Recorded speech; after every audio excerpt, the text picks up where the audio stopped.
Jeshi la Polisi Kanda Maalum ya Dar es Salaam kwa kushirikiana na wananchi linaendelea kusimamia mifumo ya usalama ya kuzuia matukio ya kihalifu katika maeneo mbalimbali ya jiji la Dar es Salaam. Kwa ujumla, maeneo mbalimbali jijini Dar es Salaam yako salama. Hata hivyo, tarehe 24 mwezi wa 4 mwaka huu wa 25 majira ya saa 5 asubuhi huko maeneo ya Coco Beach, Oyster Bay, jijini Dar es Salaam kwenye wilaya ya Kinondoni, mtu mmoja mwanaume anayekadiriwa kuwa na umri kati ya miaka 30 hadi 35 alikutwa akiwa kwenye mchanga wa fukwe wa bahari, hajitambui, huku akiwa amefungwa bandage ngumu ya muda mrefu maarufu kama POP kwenye mkono wake wa kulia. Taarifa hiyo ilifikishwa kwenye kituo cha polisi na vijana wanaofanya biashara ndogo ndogo eneo lile wapatao 4 ambao waliuona mwili huo wa mtu huyo ambaye hawamtambui wala hawajui makazi yake ni wapi. Polisi walifika eneo la tukio na kumchukua mtu yule, na baada ya kufikisha kwenye hospitali ya Mwananyamala ilitambuliwa na madaktari kwamba mtu yule alikuwa tayari amepoteza maisha. Chanzo cha kifo chake kinachunguzwa, lakini kujua mtu huyo ni nani, anatokea wapi, lakini alikuwa akipata matibabu wapi kuhusiana na mkono wake ule wa kulia ambao ulikutwa ukiwa na bendeji ngumu ya muda mrefu ambayo ni maarufu kama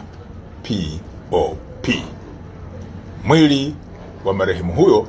umehifadhiwa katika hospitali ya Kilwa hapa jijini Dar es Salaam. Jeshi la Polisi Kanda Maalum ya Dar es Salaam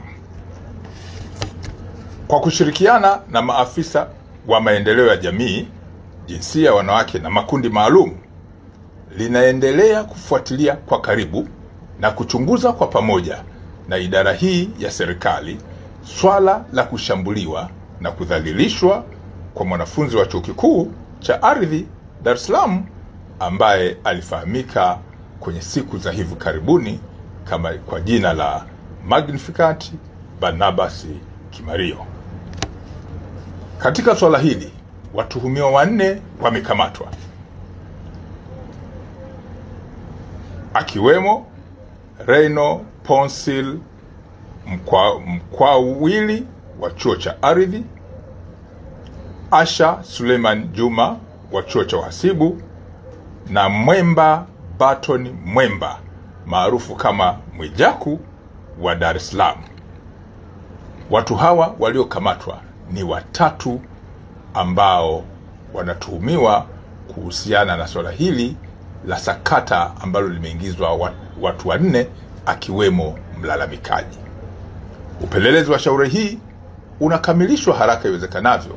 ili mamlaka zingine za kisheria ikiwemo ofisi ya mashtaka iweze kuchambua na kubaini ni shauri lipi ambalo linaweza likasimama kisheria kuhusiana na swala ambalo tunalichunguza. Jeshi la Polisi Kanda Maalum ya Dar es Salaam linaendelea kusisitiza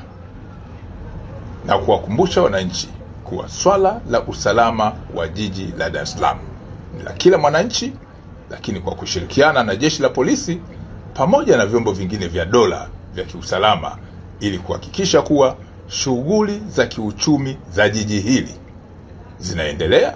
lakini pia zile za kijamii pamoja na kisiasa zinaendelea kwa kufuata misingi ya kisheria.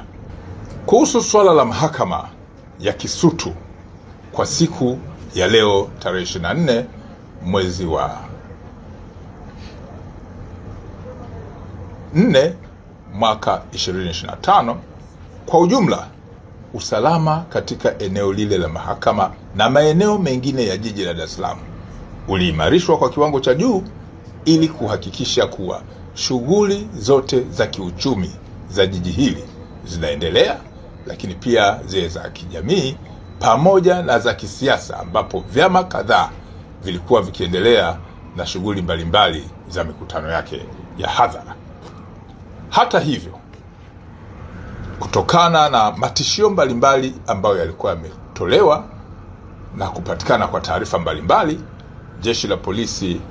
lililazimika kuwazuia na kwenda kuwahoji baadhi ya watuhumiwa katika matishio ya swala la usalama katika mahakama ile, wakiwemo watu wafuatao. Watu ambao walikamatwa na kwenda kufanyiwa mahojiano kwenye kituo cha polisi cha Oysterbay pamoja na kile cha Mbweni Mabwepande ni pamoja na John Heche, lakini pia John Mnyika, Chacha Heche Seguta, Swezi Dani na Radufu pamoja na James Mseti. Baada ya mahojiano, haki za dhamana kwa watuhumiwa zimewekwa wazi. Jeshi la polisi kanda maalum ya Dar es Salaam litaendelea kutimiza majukumu yake ya msingi ya kuzuia vitendo vya kihalifu na kufuatilia taarifa mbalimbali, lakini